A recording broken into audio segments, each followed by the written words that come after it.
Olá, irmãos, mais uma vez, uma alegria grande, né?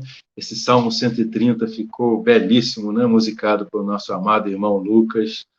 A gente sabe que os hebreus cantavam, né? Na sua época, um cântico dos degraus, eles cantavam em louvor e adoração a Deus quando se reuniam no templo, mas a gente não sabe qual era a música. E o Lucas deu essa música maravilhosa para esse salmo, né?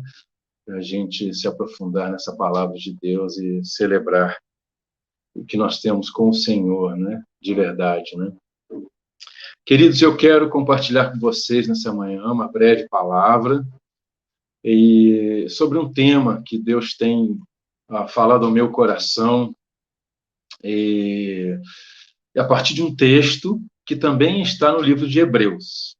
Eu não contei para o Flávio qual era o texto que eu ia utilizar hoje, ele já citou, eu compartilhei com ele e com outros 4 irmãos ao longo da semana, pontualmente, esses versos, mas eu queria compartilhar com a igreja, compartilhar com os amigos, irmãos aqui, porque, na verdade, é um texto que foca no que Jesus nos falou vez após vez nos evangelhos, que os apóstolos falaram, que os profetas falam, para coisas que nós precisamos resgatar na nossa vida, coisas no qual nós devemos estar focados, em meio a todas essas dificuldades que estamos vivendo. É muito interessante isso, porque Jesus e os apóstolos conheciam todo o sofrimento do povo de Deus à sua época, né, no primeiro século, no tempo apostólico, e tudo que eles passavam de difícil, né? E, no entanto, Jesus os chamava para saírem de seu próprio lamento, de sua própria introspecção, da sua apatia, né? Para se voltarem para essas coisas, porque essas coisas que poderiam fortalecê-los, renová-los, trazer uma nova dinâmica na sua vida e na vida daqueles que estavam à sua volta.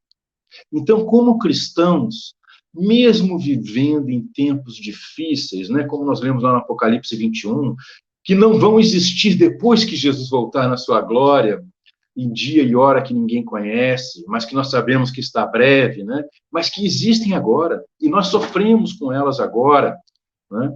Jesus nos convida, em meio a isso que vivemos, a nos voltarmos para essa realidade, resgatarmos isso na nossa vida, focarmos e concentrarmos nossa vida nessas coisas.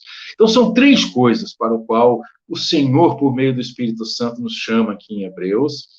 E, como o Flávio falou, nós estamos estudando os Hebreus com uma missionária maravilhosa, a Mari, mas não estamos nesse capítulo ainda, estamos lá nos prolegômenos, no início da estrutura do livro ainda, né? Mas eu quero compartilhar isso com você, porque Deus tem falado essas coisas no meu coração. São 3 coisas que o Senhor nos convida a resgatar. 4 coisas que o Senhor nos diz que são muito importantes. Amém? Então, eu quero que você abra a sua Bíblia no livro de Hebreus, capítulo 10, dos versos 19 até o 25. Eu quero ler esses versos com vocês e nós vamos pensar essas 3 coisas, essas 4 coisas importantes. Estou falando igual Provérbios, né? Provérbios tem essa linguagem, né? 3 coisas, 4 coisas. Então, vocês já vão entender por quê. Então, Hebreus 10, versos 19 a 25, diz assim a palavra de Deus. Portanto, irmãos, temos plena confiança para entrar no lugar santíssimo, pelo sangue de Jesus, por um novo e vivo caminho que ele nos abriu por meio do véu, isto é, do seu corpo. Temos, pois, um grande sacerdote sobre a casa de Deus. Sendo assim, aproximemo-nos de Deus com um coração sincero e com plena convicção de fé, tendo os corações aspergidos para nos purificar de uma consciência culpada e tendo os nossos corpos lavados com água pura. Apeguemo-nos com firmeza à esperança que professamos, pois aquele que prometeu é fiel. E consideremo-nos uns aos outros para nos incentivarmos ao amor e às boas obras. Não deixemos de reunir-nos como igreja, segundo o costume de alguns, mas procuremos encorajar-nos uns aos outros, ainda mais quando veem que se aproxima o dia. Pai querido, abençoa esse tempo que nós lemos, refletimos na Tua palavra, que ela possa ser escrita pelo Teu Espírito em corações de carne, que o Senhor transformou em nós, e nós possamos viver à luz do que o Senhor nos chama a viver, para a glória do Teu nome, que a gente fique só com a Tua palavra e possa se concentrar, nos focarmos nela ao longo dessa semana e todos os dias da nossa vida, para que o Teu nome seja exaltado e conhecido. Em nome de Jesus. Então, amados, a primeira coisa que o escritor, o autor de Hebreus, nos convida é quando ele nos diz no verso 19: portanto, irmãos, temos plena confiança para entrar no lugar santíssimo pelo sangue de Jesus, por um novo e vivo caminho que ele nos abriu por meio do véu, isto é, do seu corpo. Queridos, quando nós lemos aqui lugar santíssimo, essa é uma referência do autor ao templo judaico, que ainda existia, né? Esse livro foi escrito alguns poucos anos antes da destruição do templo, da invasão pelo general Tito em Jerusalém, né? Da profanação do templo, e quando pedra sobre pedra não ficou mais em pé, né? Como Jesus profetizou cerca de 30 anos, 30 e poucos anos antes, né? Antes da sua morte. Então, queridos, ele está se referindo a uma parte preciosa do templo. O templo tinha o pátio dos gentios, onde aqueles que não eram judeus tinham que ficar, não podiam passar dali. Tinha o pátio das mulheres, né? Tinha um outro átrio, que era considerado o santo, onde os homens entravam, né? É verdade, tinha essa diferenciação à época, né? Lamentável, mas tinha, é história, né? E então tinha o Santo dos Santos, que aqui é chamado de lugar santíssimo. Ali era o lugar onde Deus se manifestava, onde a presença de Deus se fazia de maneira plena, né? O Deus que não habita em templos feitos por mãos humanas escolheu se manifestar ali. E naquele lugar onde estava a Arca da Aliança, né, com as tábuas do testemunho, né, dos mandamentos, onde estava a vara de Arão que floresceu, né? Então, queridos, naquele lugar só entrava o sumo sacerdote uma vez por ano para oferecer um sacrifício de sangue, né, sobre a Arca da Aliança, onde estavam os arcanjos de ouro, né, para expiação dos pecados, para retirar o pecado do povo. Uma vez por ano ele entrava ali, somente. E ele fazia isso, geralmente amarrado por uma corda. Tal era o temor de que ele mesmo morresse pelos seus próprios pecados e não saísse vivo dali, e alguém pudesse puxá-lo do Santo dos Santos.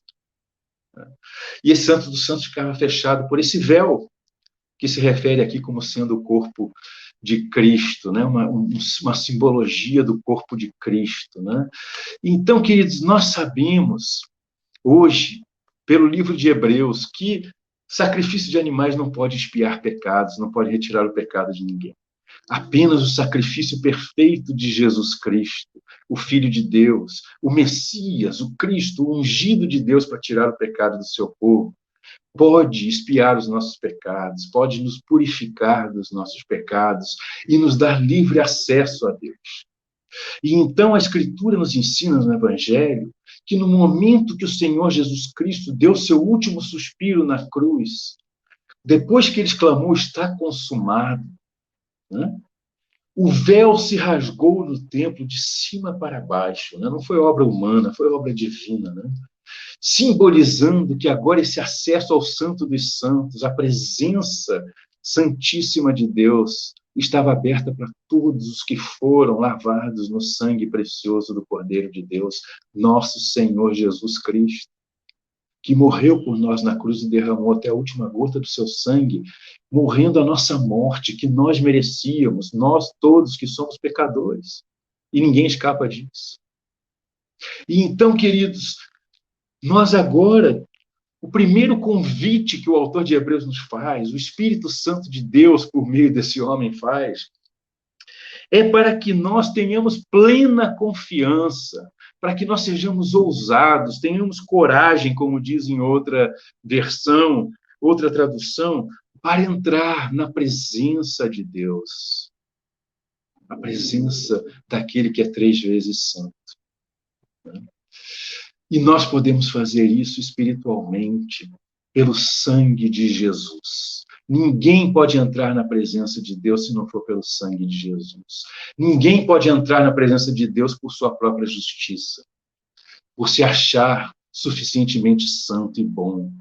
Né? Nós poderíamos viver milhões de anos, poderíamos viver milhares de vidas, como querem alguns, né? Apesar do livro de Hebreus ensinar que nós só temos uma vida e depois vamos para o Senhor, não adianta, nós não poderíamos escalar essa escada de santidade, de espiritualidade, porque nós não temos como.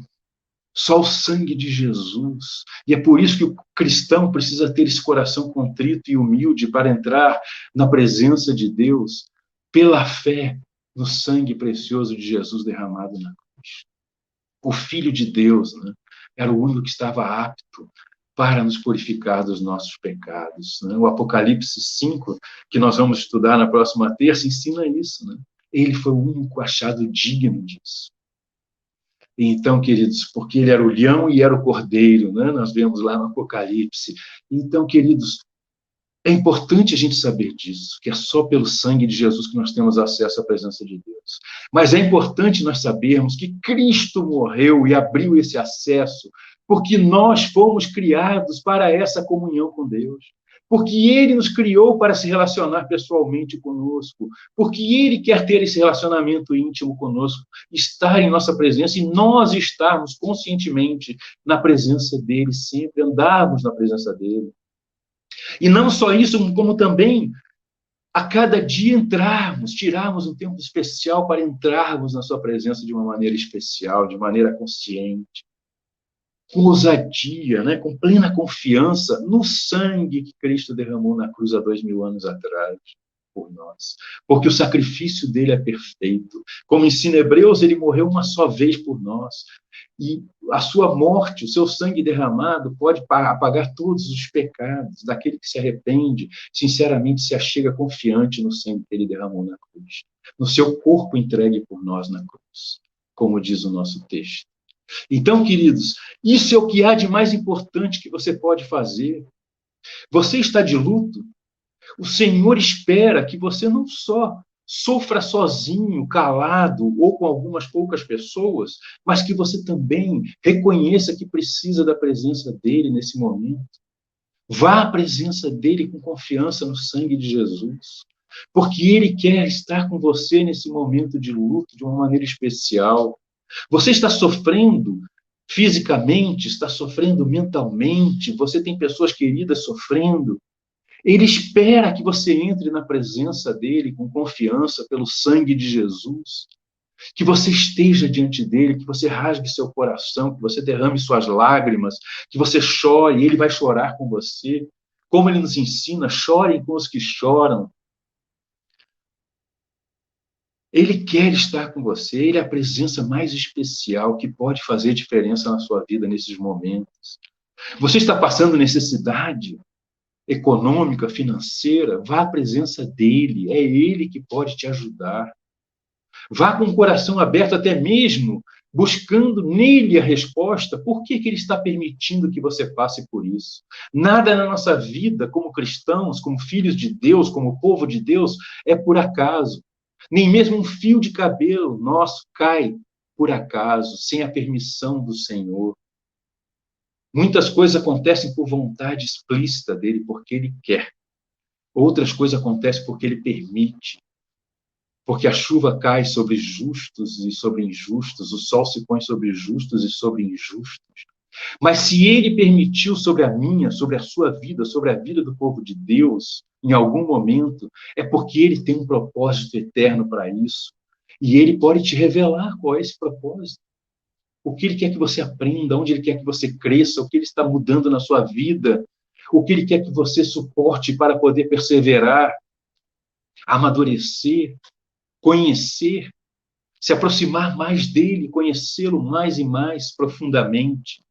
Isso é o que há de mais importante que cada cristão precisa resgatar na sua vida, a prática da presença de Deus, andar na presença do Senhor, mas também ter tempos especiais para Ele, amá-lo acima de todas as coisas, de todo o teu coração, tua alma, teu entendimento, tuas forças, como o Senhor ensina. Ele seja o primeiro. Ele quer desfrutar dessa comunhão contigo. Ele quer se revelar a você. Ele quer abençoar a sua vida com a sua presença santa, santíssima. Então, essa é a primeira coisa que o Senhor espera que você resgate na sua vida hoje. Saia da sua apatia, saia do seu conformismo, saia dos seus lamentos e vá assim como você está à sua presença. Com confiança, com ousadia, com coragem, porque você vai entrar lá não pelos seus méritos, mas pelo sangue precioso de Jesus Cristo, derramado por você na cruz do Calvário. A segunda coisa, queridos, que ele nos convida está mais adiante, né? Na primeira coisa ele ainda diz assim, sendo assim, aproximemo-nos de Deus com um coração sincero, verdadeiro, aberto, transparente, né? Com coração sincero, com plena convicção de fé, né? O capítulo seguinte de Hebreus é o capítulo dos heróis da fé. É um dos capítulos mais famosos da Bíblia, o capítulo da fé. No primeiro verso ele diz que a fé é a certeza daquilo que esperamos e a prova das coisas que não vemos. É essa convicção interior. Você não vê, mas você sabe que está lá. Ainda não aconteceu, mas você sabe que vai acontecer porque Deus falou e prometeu. Então, é para ir na presença dele com essa certeza de fé, essa convicção de fé. Porque sem fé é impossível agradar a Deus, diz o verso 6 do capítulo 11. Mas é necessário que aquele que se aproxima dele se aproxime não só crendo que ele existe, mas que ele recompensa aqueles que o buscam. Deus quer te recompensar quando você buscar. Busque-o. Pare de só se lamentar, reclamar que Deus não faz, não age, não está lá. Você não vai à presença dele. Então, essa é a primeira e mais importante coisa, querido. A segunda está no verso 23, e diz assim: apeguemo-nos com firmeza à esperança que professamos, pois aquele que prometeu é fiel. Apeguemo-nos com firmeza à promessa que professamos, a esperança que professamos, porque aquele que prometeu aquilo que nós esperamos é fiel e vai cumprir, né? É digno de confiança. Nós podemos ter plena certeza e convicção de fé, né? Na nossa esperança. Apegar-se com firmeza, né? De maneira inabalável, com perseverança, à esperança que professamos. Queridos, professar. Outro verso de Hebreus, em capítulos anteriores, vai nos dizer a esperança que professamos publicamente. Professar é demonstrar aquilo que nós cremos publicamente, é falar daquilo que nós cremos publicamente. Nós vivemos num país livre. E quantos de nós têm vivido no seu trabalho, no meio dos seus amigos, nos seus relacionamentos sociais, nas redes sociais, como cristãos secretos? Ninguém sabe que eles são cristãos. Sabem que eles disputam por política, que eles disputam por um monte de bobagens deste mundo. Eu não estou dizendo que política é bobagem, estou dizendo que tem outras bobagens. Mas não sabem que eles nem são cristãos. Cristãos secretos. Já deixaram muito para trás a profissão da sua fé. Não compartilham mais a razão da sua esperança em Cristo. Não levam mais esse alento de vida verdadeira, eterna, que pode mudar a vida de alguém para os outros. Jesus Cristo e sua obra na cruz por nós. Não vivem mais de acordo. Nós podemos até entender por que Pedro negou Jesus, né? 3 vezes, quando Jesus foi preso, antes da sua crucificação, antes da sua paixão e morte. O mesmo Jesus disse: quem me confessar diante dos homens, eu o confessarei diante do Pai. Mas quem me negar diante dos homens, eu também o negarei diante do Pai, que está nos céus. Mas Pedro negou 3 vezes depois disso. E Jesus o que fez?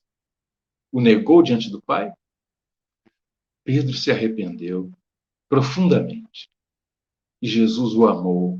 E Jesus se voltou para ele e perguntou 3 vezes para Pedro, para que ele entendesse que ele estava sendo restaurado, né, do seu pecado. Pedro, tu me amas? E Pedro então foi restaurado e voltou à sua vocação para pastorear e apacentar o rebanho de Deus. Queridos, você pode estar vivendo como um cristão secreto. Você pode estar envergonhado de mostrar que é um cristão, porque a sua vida não está de acordo com a vida de um cristão ou de uma cristã. Você pode estar tentando esconder porque você tem medo de ser perseguido, de ser zombado, de ser rejeitado, né, de perder regalias que você tem neste mundo. Mas eu quero te dizer que o Espírito Santo está nos convidando a resgatarmos a nossa profissão de fé, a perseverarmos, nos apegarmos com firmeza à esperança que professamos e deixarmos outros sabermos a razão da nossa esperança, com a nossa prática, com a nossa vida, com a nossa fala. Resgatarmos o nosso testemunho de Jesus, aquilo para que ele nos encheu do Espírito Santo, sermos suas testemunhas em todo lugar no mundo. O Senhor, então, está nos chamando para a sua comunhão pessoal e está nos chamando para resgatarmos a nossa profissão de fé no mundo. Custe o que custar. E a terceira coisa que ele está nos chamando aqui, queridos, está no verso 24. E consideremos uns aos outros para nos incentivarmos ao amor e às boas obras. Outra versão, uma versão muito boa, Almeida, século 21, ela nos diz assim: e pensarmos como podemos nos incentivarmos uns aos outros ao amor e às boas obras. Eu gosto dessa versão, porque ela nos convida a uma prática direta. Nós, como cristãos, precisamos de parar só no que estamos pensar só no que estamos sofrendo, só nos nossos lamentos, só nas nossas carências, só nas nossas dificuldades, ou só naquilo que pode nos dar algum conforto, algum prazer, né? Nós precisamos começar a fazer o que a Bíblia nos chama a fazer, resgatarmos a comunhão diária com Deus na sua palavra, na oração, na sua presença, no Espírito Santo, como ensina Jesus, né? Entra no teu quarto e com a porta fechada, o Pai vai te recompensar. Nós precisamos ouvir a Deus na palavra, no Espírito Santo que habita em nós, e falarmos com o Senhor, e praticarmos a sua presença dia a dia. Nós precisamos resgatar nosso testemunho, a razão da nossa esperança, que é Cristo Jesus, e deixarmos outros saber que isso é mais importante do que dinheiro, do que saúde plena, do que viver 90 anos. É mais importante. Um dia com Cristo vale mais do que 100 anos sem Ele.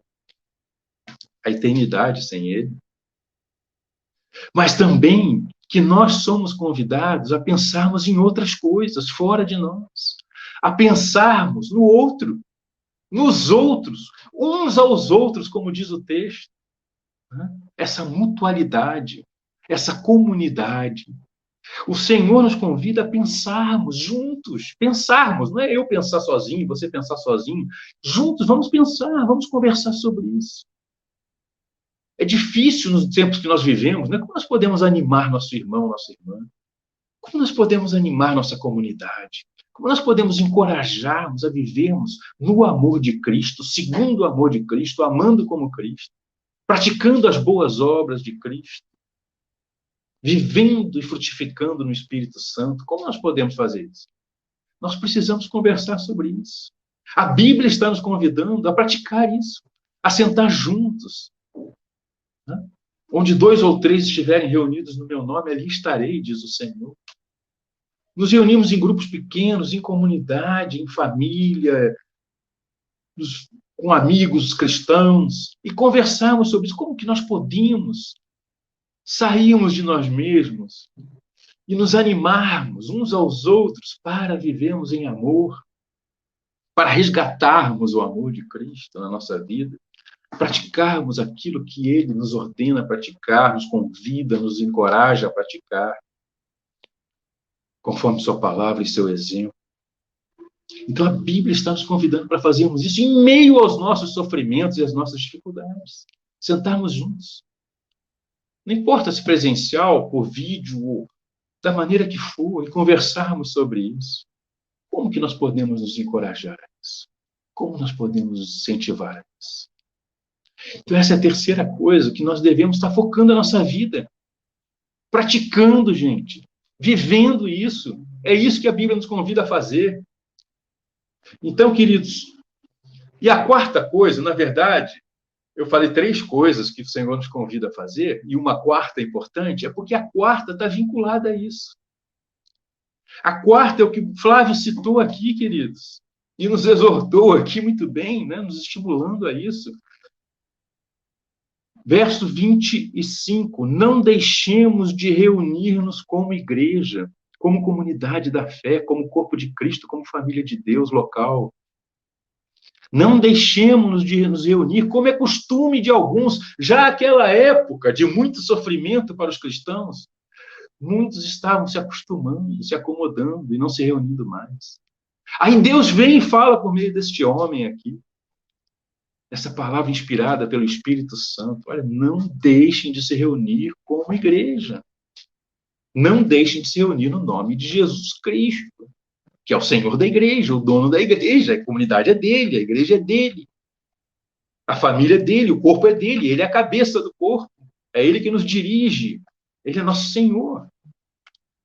Não deixem de se reunir assim, segundo o costume de alguns, mas pelo contrário, procuremos encorajar-nos, estimular-nos uns aos outros. Para que a igreja se reúne? Para se encorajar mutuamente, para se exortar mutuamente, para se estimular mutuamente, para se fortalecer mutuamente, para se edificar mutuamente. O Senhor deu dons para todos, diz a palavra de Deus, 1 Coríntios 12, 13 e 14.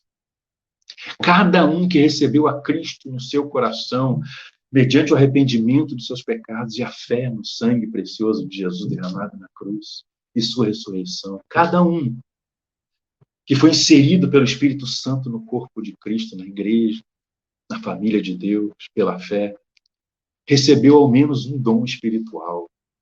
Tem uma história rica com Deus, tem sua experiência, tem sua vida, tem seus talentos e tem seu dom espiritual para utilizar de uma maneira única na edificação da igreja, do corpo de Cristo. A igreja não tem mais um sacerdote, dois sacerdotes, três sacerdotes. A igreja é um sacerdócio, diz a palavra de Deus, o apóstolo Pedro, em sua primeira epístola, no capítulo 2, verso 9. A igreja é um reino de sacerdotes. Todos os cristãos são sacerdotes, diz a palavra de Deus. Todos somos irmãos, somos ovelhas de Cristo, membros do seu corpo, só ele é a cabeça. E cada um de nós é chamado para exercer o seu sacerdócio, servindo, encorajando, estimulando uns aos outros no amor de Cristo. Quanto mais vocês veem que se aproxima o dia do Senhor está próximo, né?